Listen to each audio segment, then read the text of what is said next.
Eu gosto, às vezes, durante a semana, eu faço uma razarada daquilo que a gente estudou no Pirkei Avot, no sábado. Quem estava aqui, alguns estavam, outros não. Eu vou, Mesrat Hashem, elaborar um pouquinho mais para aqueles que já estavam ouvindo de novo. Então, essa Mishnah, que a gente estudou semana passada, no primeiro capítulo do Pirkei Avot, ela fala para a gente, Yeshua ben Perachia, um sábio, e Nitai Harbedi. Eles receberam dos antecedentes. O que significa? O primeiro capítulo do Pirkei Avot, além dele falar vários ensinamentos, ele está trazendo, na verdade, a hierarquia, como chama isso, a árvore genealógica, na verdade, dos sábios. Porque, como a gente tem a tradição da Torá de Moshe Rabbeinu até os últimos sábios da época do templo. Então, quando às vezes as pessoas perguntam, se a Torá é verdade, será que é, será que não é? Uma das provas mais simples, você tem aqui a hierarquia, você tem toda a árvore genealógica de cada sábio, a história de cada um, aonde ele viveu, muitos deles, pelo menos.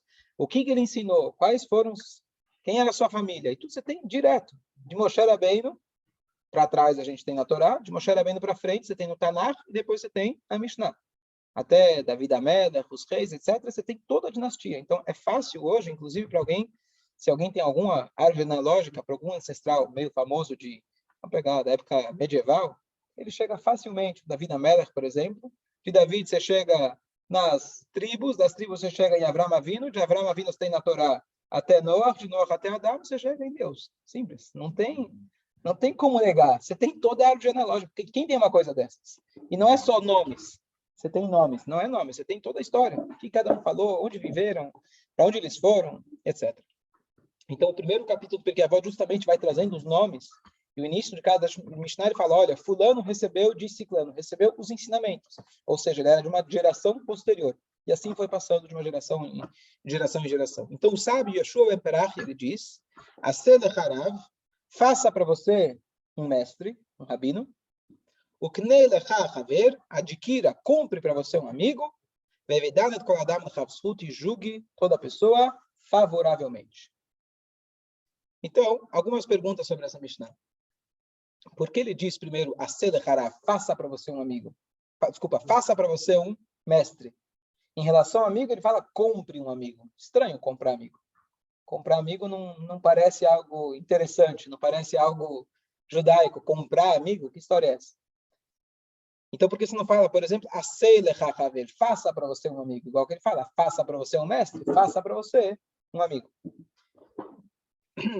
Essa é uma das perguntas. E depois, como que a gente pode aplicar essa ideia de julgar todo mundo favoravelmente, que é um trabalho difícil para a gente fazer no dia a dia? Então, vou dar algumas ideias que os nossos sábios trazem para a gente. Então, primeiro, a Selech Harav tem algumas explicações. A Selech Harav, faça para você um mestre, é a obrigação, na verdade, de cada um ter o seu mestre particular. Diferente do que o Pirkei Avot ele fala em outros lugares, aprenda de todas as pessoas. A gente teve aquela Mishnah, de qualquer pessoa que te ensinou uma letrinha, um comportamento, alguma coisa, você tem que dar kavod para ele. Tudo bem, você pode aprender de qualquer pessoa, mas mestre, você tem um. Meu pai sempre fala, meu pai é médico, ele fala, quem tem um médico, tem um médico. Quem tem dois, tem meio. Quem tem três, não tem nenhum. Eu conheço muita gente que fala, alguns falam, olha, você segue qual rito? Acho que Nazi, Sfaradi, você segue alguma linha racídica? Ele fala, eu sou Hassid de Deus. Eu sigo Deus.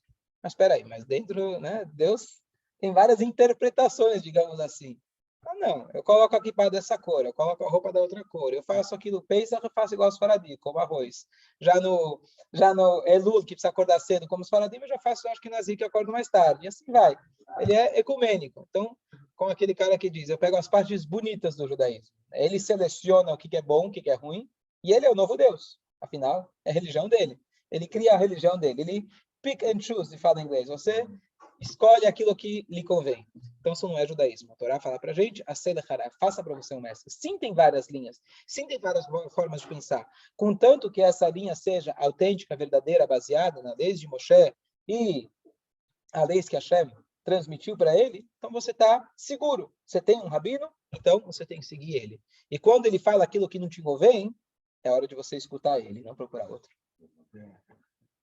Esse é o bom rabino. Aquele vai falar, não aquilo que você quer escutar, e sim aquilo que você precisa escutar.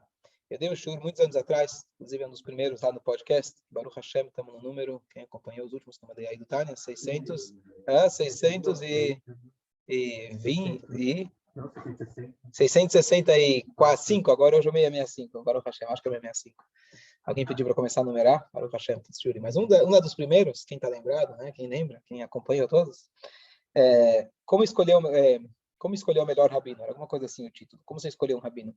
Então, um dos critérios muito interessantes é porque é interessante a maneira que a Torá foi dada, que Deus, com sua sabedoria infinita, ele sabia que só baseado num livro seria impossível para ele se adaptar em qualquer geração. Então, Deus ele deu autoridade para os sábios não adaptarem, mas tinha uma palavra melhor, aplicarem a Torá na realidade atual. Então, como eu vou usar um elevador no Shabat? Então, tem um rabino que conhece a Halachá e vai conseguir aplicar. Na Torá você não vai achar isso. Então, a Torá deu um poder tão grande a um ser humano, sendo que um ser humano, a gente sabe as falhas dele. A própria Torá conta para a gente, ao longo de toda a história, as falhas do ser humano. Então, é interessante quanta posição, quanto poder a Torá deu ao ser humano. E a Torá fala, faça para você um mestre. Poxa, mas e se o mestre errar? Então, é importante que a Torá dê para a gente também quais são os critérios de um mestre. Você pode escolher um mestre, aquele mestre ser como David Amelech, tinha aquele mestre que era Ahitofel. Era um homem que sabia toda a Torá, tudo que ele falava estava certo, mas a índole dele era péssima. Então, temos critérios que a Torá coloca para a gente. A índole da pessoa fala mais alto do que os seus ensinamentos. E uma das coisas, um dos critérios, entre vários, mas aquele que você vira para o rabino depois que ele te fala alguma coisa, faça A ou B. Tanto faz se for alahá ou se for um conselho, você tem o direito de perguntar para ele, de onde você tirou isso? Imagina você vira para o teu professor de história, ele faz um comentário e fala, de onde você tirou? De onde eu tirei? Eu sou o professor. Então, se um rabino ele fala, da onde eu tirou? Como você está duvidando de mim? Então, se ele tem esse tipo de resposta, você já sabe que você pode procurar outro rabino. Está na hora de procurar outro. Porque um rabino, como a gente tem falado em relação ao rei, ele só está aqui para representar a lei da Torá. No momento que ele pega a lei, supostamente na mão dele, e ele manipula em seu favor, então você pode procurar outro que ele deixou de ser um mestre da Torá. Por isso, todos os sábios da Torá, eles têm um apelido que se chama Talmidei Chachamim. Alunos dos sábios. Por mais sábio que você for, você sempre vai ser um aluno. Na hora que você achar que você é um mestre, está na hora de você procurar outra, fazer uma limpeza na sua mente e rever seus valores. Então, faça para você o mestre. Então, sim, a Torá dá para a gente, Deus deu para eles esse poder de decisão halárrica, de conselho, de inspiração, muitas vezes. Um sábio que estuda a Torá, não precisa nem ser um tzadik, digamos assim, não precisa nem ser um rebbe, um profeta, mas uma pessoa que se dedica ao estudo da Torá, uma pessoa com uma boa índole, ele consegue alinhar o seu pensamento com o pensamento da Torá. E quando você vier para ele com uma pergunta do dia a dia, por mais que ele não seja negociante ou não entenda do dia a dia, ele pode te dar bons conselhos, já que ele está alinhado com o pensamento de tanto ele ter estudado a Torá de Hashem.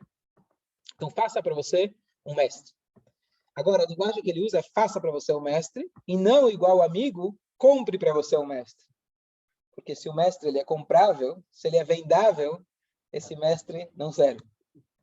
Já o amigo, por que ele fala compre para você um amigo? Qual é a ideia de comprar? Então, é óbvio que não é a ideia da gente comprar naquele sentido de interesseiro. Né? Eu compro o amigo, faço para eles favores com intenção de bajular alguém porque eu quero algo em troca. Então, isso não é amizade. Amizade, porque a volta fala para a gente, é aquela amizade sem esperar nada em troca. Então, o que significa comprar para você um amigo? Qual a vantagem de ter um amigo? Então, comprar um amigo tem algumas explicações, mas a primeira é que kne significa quando você adquire alguma coisa, ela é tua. Ela é exclusiva. Normalmente, não é sempre, mas quando você adquire um amigo, aquele cara, o teu melhor amigo, normalmente você também é o melhor amigo dele. Tem pessoas que têm a capacidade de ter mais de um amigo, 2 ou 3, mas você conta nos dedos quantos amigos você realmente tem. E aqui tem um comentário, o comentarista, acho que é o Shem Shmuel, esqueci quem foi que traz isso, ele traz 3 categorias de amigos. 3 categorias. Ele fala, um é trocas de interesses. Sócios, tem trocas de interesses. Então, eles têm uma amizade muito limitada. Depois, você tem um tipo de amigo que eles têm troca de prazeres. O que quer dizer troca de prazeres? Vamos viajar juntos. Não é um interesse de negócio, mas a gente tem prazeres similares. Marido e mulher, eles trocam prazeres. Naturalmente, o homem tem uma atração pela mulher e vice-versa. Então, essa é uma troca de prazeres, é mais profunda do que uma troca de negócios. E por último, quando ambos eles têm mais do que conhecimento, que o conhecimento também pode ser usado como prazer. Ah, você me traz informações, eu trago para você. É mais ainda. Troca de valores. Valores incomuns. Quando você coloca um valor que ele é acima do meu e do teu conhecimento, então agora o amor ele é incondicional. Se, por exemplo, o nosso valor é, por exemplo, marido e mulher, educação dos filhos. Tá bom, a gente tem visões diferentes, mas o nosso interesse em comum é que seja o melhor para a educação dos filhos, a gente vai tentar se entender ao máximo, porque a briga sempre vai ser o pior. Mesmo que seja dois caminhos maravilhosos, mas a discordância sempre vai ser o pior. Então a gente vai se esforçar para que aquele valor que ele é superior a mim e a você, ele vai ser o mais importante nessa discussão.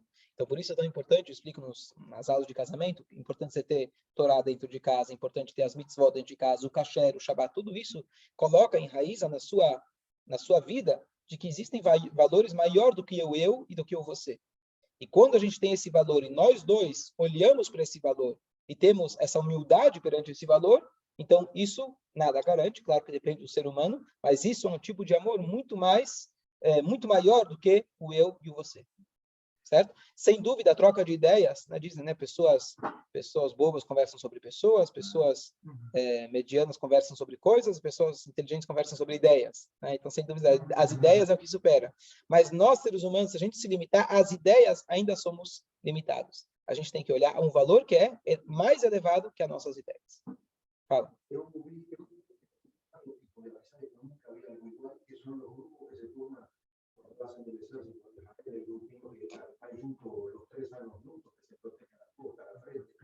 É uma troca de confiança.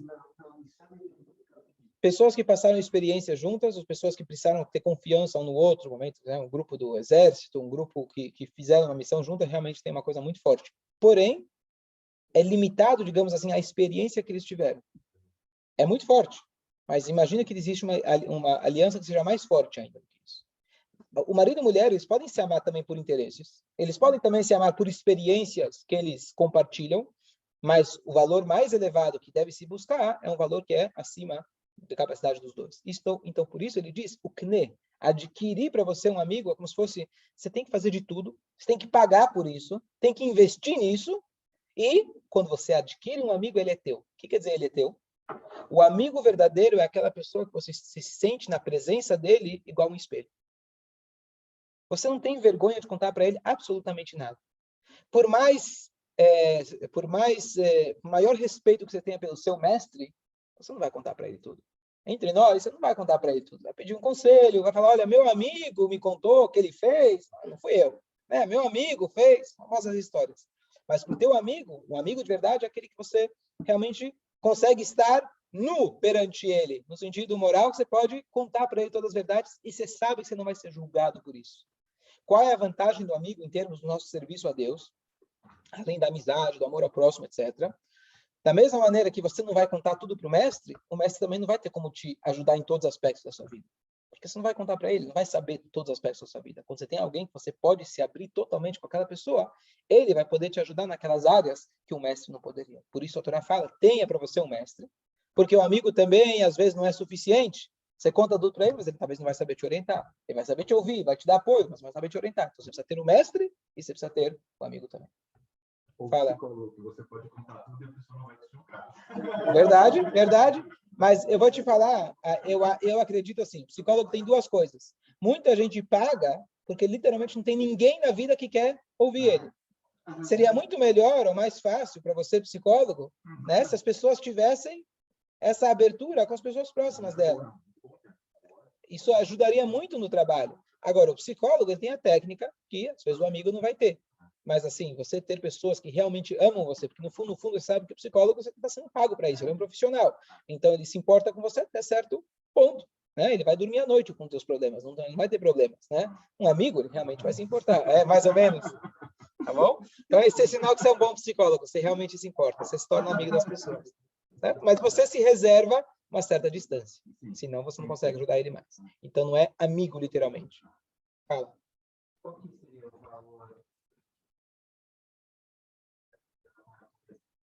o valor deles, eu posso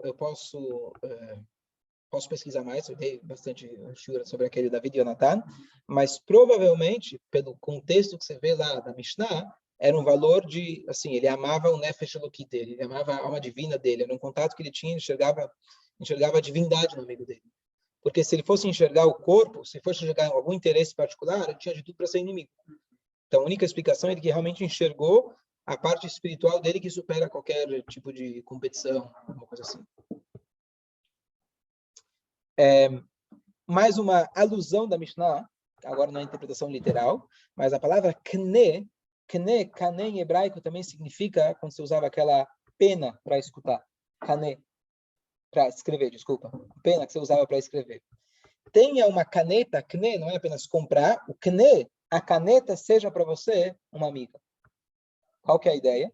A gente conseguir escrever as nossas ideias, escrever os nossos sentimentos, escrever se você tem uma novidade de Torá, ter uma caneta e você registrar no papel alguma coisa, isso também deve ser algo que você anda sempre uma caneta no bolso para você poder anotar. Hoje você tem o celular para poder fazer isso. Mas também é uma das que os sábios sempre, sim, tivemos muitos sábios ao longo da história, mas eles tiveram a bondade de, ao invés de guardar os ensinamentos para si mesmo, para os seus alunos, eles foram lá e registraram aquilo no papel. Então, tenha uma caneta sempre ao seu lado para você poder registrar as coisas. Isso é uma coisa, uma alusão da Mishnah. E julgue toda pessoa para kaf zechut. Kaf, um prato. Antigamente, quando você usava aquelas balanças, você colocava 2 pratos na balança. Então, você vai julgar alguém, você tem o prato de julgar ele favoravelmente, ou o contrário. Então, julgue a pessoa para o lado favorável. Aqui isso se refere. Então, no Pshat HaMishnah, na interpretação literal da Mishnah, ele fala o seguinte: quando você olha para uma pessoa e você desconhece a índole daquela pessoa, julgue-a de forma favorável. Mas, diz os comentários, se você já sabe que a pessoa é rachá, a pessoa é malvada, você não tem essa obrigação. Você não tem que julgar ele favoravelmente. Essa é a interpretação mais simples da Mishnah. E aí vem as interpretações um pouco mais aprofundadas. Uma delas, a linguagem que a Mishnah usa, ele fala veheveidan e julgue et kol ha'adam. Tem uma preposição aqui, uma letra a mais. Ele não fala julgue toda pessoa, qualquer pessoa. Ele fala julgue toda a pessoa. Tem essa preposição ha'adam, toda a pessoa. E aqui já tem uma dica da Mishnah super interessante. Que quando a gente enxerga o comportamento de alguém e a gente julga ele por isso, normalmente a gente julga e às vezes condena a pessoa por isso, porque você só está enxergando uma fração muito pequena da vida daquela pessoa. A atitude é um resultado de muita coisa que aconteceu na história, na família, na cabeça da pessoa e etc., até que ele foi lá e tomou aquela atitude. Então, em vez de você julgar aquela atitude de forma exclusiva, de forma, como fala? Pontual, você vai enxergar ela dentro do contexto. Então, quando você tem um aluno, por exemplo, e aí ele é muito bagunceiro, e ele não deixa você dormir à noite, e ele é aquele cara que inferniza a tua aula, e um dia chega alguém e te conta, você sabe como que é a família dele? Você sabe o que ele passou? Você sabe o que aconteceu no passado dele? De repente você fala, opa, coitado. Eu era um coitado, mas agora eu estou vendo coitado mesmo. Realmente, assim, a atitude que ele tem em classe, em sala de aula, é uma pequena válvula de escape para toda aquela loucura que ele passa. Até que ele não está... Acho que ele está muito bem para aquilo que ele passou. E, de repente, você tem misericórdia da pessoa e até, depois da misericórdia, pode até empatia e você até ter chesed, bondade e amor por aquela criança. E tudo vai mudando. Então, você tentar enxergar o contexto na qual aquela atitude, aquela ação da pessoa, ela está inserida. Fala.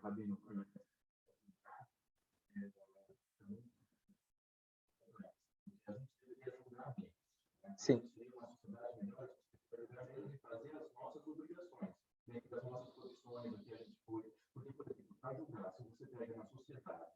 Uma pessoa que se torna um juiz, um estudo muito específico, muito além do Teu comentário foi muito pertinente e eu já vi duas explicações em relação a isso. A tua pergunta, o teu comentário é: a gente não deveria julgar. Que história é essa? Julga a pessoa favoravelmente. Não julga ninguém.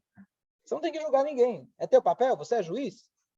Então, e aqui ele não está falando para um juiz, literalmente. Ele está falando para nós. Então, tem duas respostas. Uma que eu acredito ser assim, uma resposta mais biológica, digamos assim. O cérebro humano ele funciona por método de comparação. Inevitavelmente, como você aprende? Você compara o grande com o pequeno, o bom com o ruim. Quando a gente olha uma pessoa, naturalmente, se você tem um mínimo de sensibilidade, senso, você quer olhar para aquela pessoa, ver se ela te oferece perigo ou se ela é amiga. É a natureza do ser humano. Isso é uma proteção muito importante que a Hashem colocou na gente. Então, a gente vai julgar a pessoa querendo ou não. O que a gente deve dominar é que esse julgamento automático que acontece a todo instante nos nossos neurônios, a gente está julgando tudo à nossa volta, que a gente não permita que isso tome conta de mim. Como alguém falou uma frase, o Jacob não está aqui agora, mas que os criminosos só têm cara de criminosos no gibi. Né? Quando você olha para as pessoas, você não tem como identificar. A não ser que você tenha uma sensibilidade muito grande, mas normalmente você não tem. Então, vamos julgar. É inerente ao ser humano. Você não tem como não julgar a pessoa. Você vê alguém, instintivamente você vai julgar a atitude de alguém para você poder comparar. Devo aprender? Devo imitar? Devo rejeitar? Então, é natural do ser humano. Número 1. Número 2, eu vi uma explicação que essa Mishnah está falando no Bedievet. Bedievet, na linguagem talmúdica, é quando já foi. Tem o ideal e tem em segunda instância. O ideal é nem julgar ninguém. Mas, se você já está julgando, então que julgue pelo menos favoravelmente. Então, essa é a explicação que eu já ouvi sobre essa Mishnah. Fala. Sim.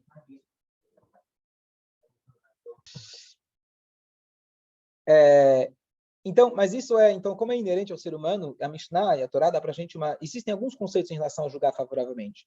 Quando eu estou no tribunal, existe a regra que o próprio que a avó fala para a gente. Quando duas pessoas entram no tribunal, você tem que olhar para os dois como culpados.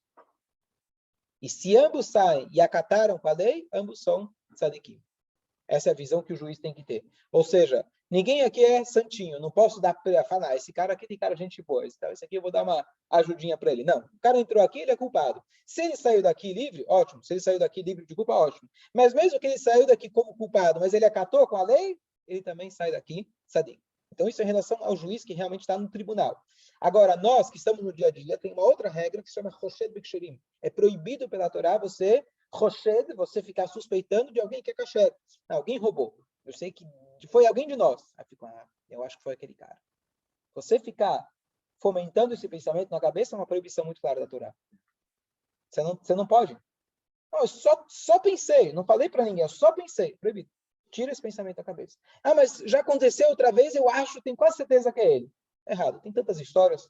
Né? Uma história famosa em Israel, que uma moça jovem judia que trabalhava ajudante de uma casa, pessoa muito rica, e aí sumiu o anel da mulher, e aí mandou a mulher embora, a mulher ficou doente porque ela sofreu, foi julgada pela família e a comunidade, todo mundo ficou sabendo, ela sofreu, ela acabou ficando doente, ela acabou falecendo. Anos depois, história verídica, anos depois, a dona da casa achou aquele anel. E aí tentaram se retratar, etc. Mas é uma história verídica. Então, a gente sabe de a gente não poder lachod. Mas, naturalmente, a gente está sempre julgando as pessoas. Então, a primeira dica é tentar olhar o contexto. Você já julgou? Então, vamos tentar olhar o contexto. A outra dica junto com isso, é olhar o meio copo cheio. Aquilo que, para isso, você tinha o grande famoso mestre, David Yitzhak de Barditchev, comentei no Shabbat, que ele viu o homem, várias histórias existem, mas uma delas, viu o homem fumando em pleno Yom Kippur, e falou, você sabe que hoje é Yom Kippur? Ele falou, sei. Você sabe que não pode fumar em Yom Kippur? Sei. Aí ele vira e fala, Deus, olha como o teu povo não quer mentir num dia tão sagrado. Então, precisa ser muito bom de conseguir olhar dessa forma. Eu não sei se eu tenho essa capacidade, a gente pode exigir isso de nós, de conseguir, mesmo o cara tá errando, fala que assume que tá errando, e você conseguir achar um ponto positivo. Vou falar a respeito disso Deus no Shabbat, chama Ain Tová, o bom olho.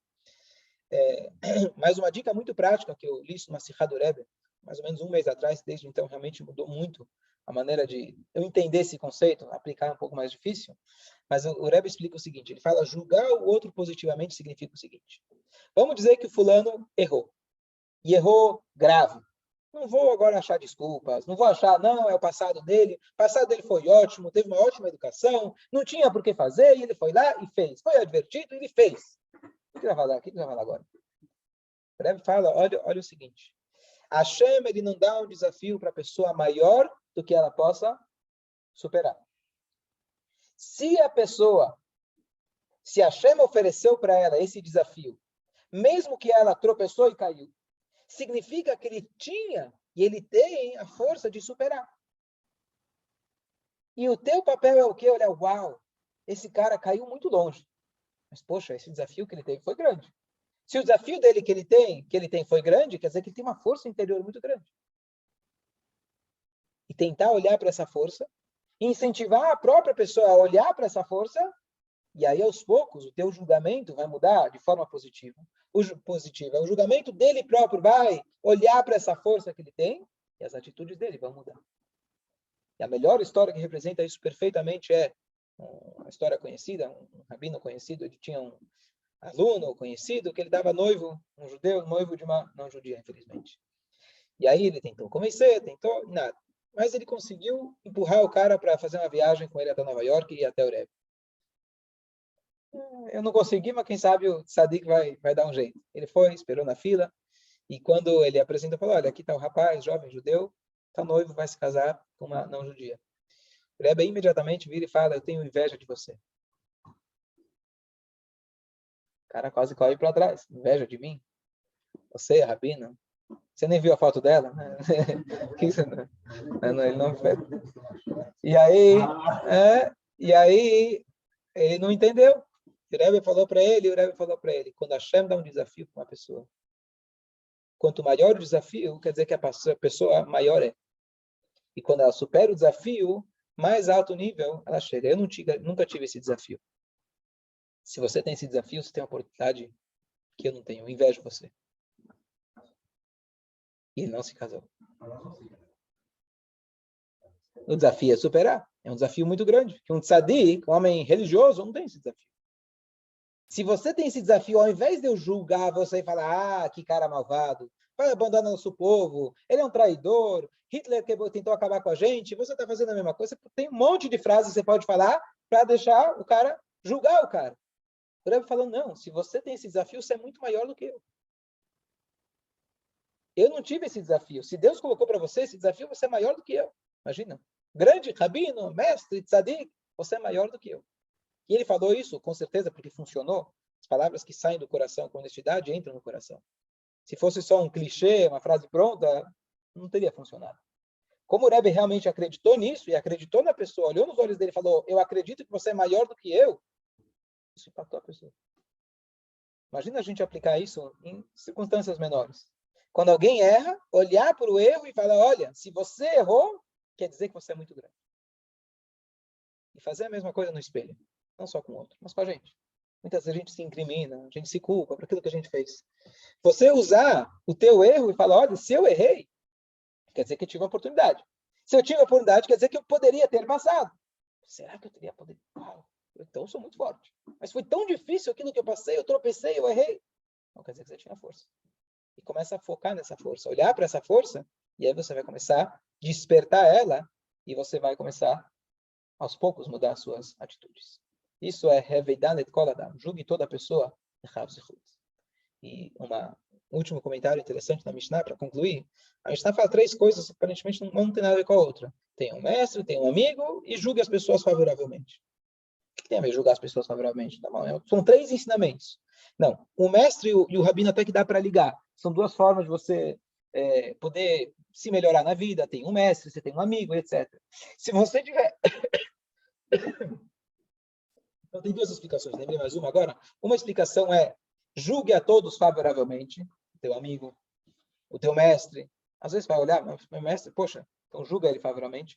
Mas mais do que isso, quando você tem um bom mestre, você tem um bom amigo, você tem alguém que você pode realmente abrir o coração com ele, você sabe a fraqueza humana, você é realmente honesto com você mesmo, e você tem alguém que você pode compartilhar essas ideias, e vice-versa, a pessoa compartilha com você, naturalmente você vai começar a julgar as pessoas de forma diferente. Pessoa que tem verdadeiras amizades e sabe a fraqueza humana, e ele tem essa abertura consigo mesmo, e ele não fica criando aquelas fantasias, aquelas autoimagens falsas de si mesmo, ele tem essa abertura consigo mesmo, então ele sabe quão fraco ele é. Quem sou eu para julgar o outro? Por isso a Mishnah conclui, chugue toda pessoa favoravelmente. Bom dia a todos. Bom dia, senhor.